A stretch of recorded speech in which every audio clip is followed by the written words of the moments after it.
আজ জয় হচ্ছে ভাটিয়া উচ্চ বিদ্যালয় মাঠে প্রথম সেমিফাইনাল ম্যাচটি দেখার জন্য উত্তম ম্যাচে অংশগ্রহণ করেন ডায়মন্ড হিরো একাদশ বনাম ভাটিয়া জহির কোনা একাদশ। মাঠে এসে দেখা হয়ে যায় হৃদয় ভাইয়ের সাথে এবং নাইম ভাইয়ের সাথে। সাথে আছেন আমাদের নেউতপুরের সুজন ভাই, আরো আছেন অকিব, অনেক ভালো খেলে থাকে। তার সাথে আছেন কাবানি, কিশোরগঞ্জের সেরা একজন ডিফেন্ডার। তারপর দেখা হয়ে যায় মুবারক ভাইয়ের সাথে এবং জুবাইর ভাইয়ের সাথে। তার সাথে আছেন আরেকজন, তার নামটা আমার সঠিক মনে নাই, সে অত্যন্ত একজন ভালো মনের মানুষ। তারপর দেখা হয়ে যায় নাইম ভাইয়ের সাথে, সে হাইটাই দিল আরেকটা ফুটকি মধ্যে সোয়ার মারতে, বুঝুন। আজকের খেলার মধ্যে খালি তারকা আর তারকা, বুঝুন। ব্লকটা যদি প্রথম থেকে শেষ পর্যন্ত না দেবেন তাহলে আগামাতা কিস্তায় বুঝতেন না, আজ একটা জমজমাট খেলা হইব।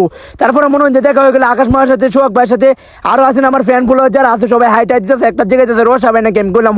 দূরে কোথাও খেলা দেখতে গেলে মানুষের যে ভালোবাসাটা পায় এটাই অনেক অনেক বক বক করছি, বুঝছেন। এখন খেলা শুরু হইব, চলেন আমরা খেলাটা দেখি। খেলা শুরু হয়ে গেল প্রথম রাউন্ডের খেলা। প্রথম রাউন্ডে আক্রমণে চলে আসে ডায়মন্ড হিরো একাদশ। দুর্দান্ত একটি শট ছিল, কিন্তু শটটি তার সঠিক মধ্যে তার পায়ে লাগাতে পারে নাই, তাই গোলটা ওর হয় নাই। আজ যারা খেলাটা দেখতে আইসুন না, বুঝুন, এরা এখন খেলাটা মিশিয়ে করেছে, বুঝুন। দুর্দান্ত একটা খেলা হয়েছে না, অসাধারণ খেলা।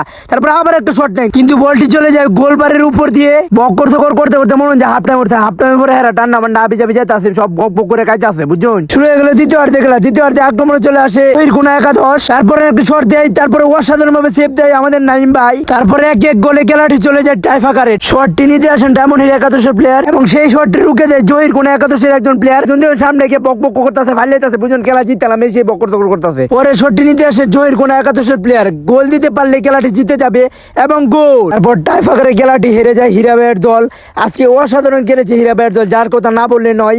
আমাদের নাইম ভাই অসাধারণ সেভ দিয়েছে। টাই ফাঁকারে যদি একটি সেভ দিতে পারতো তাহলে খেলাটি ঘুরে যেত। যাই হোক, দুইটা দলে আজকে অনেক ভালো খেলেছে। আজকে এলাকাতে যাই, সকলে ভালো থাকবেন।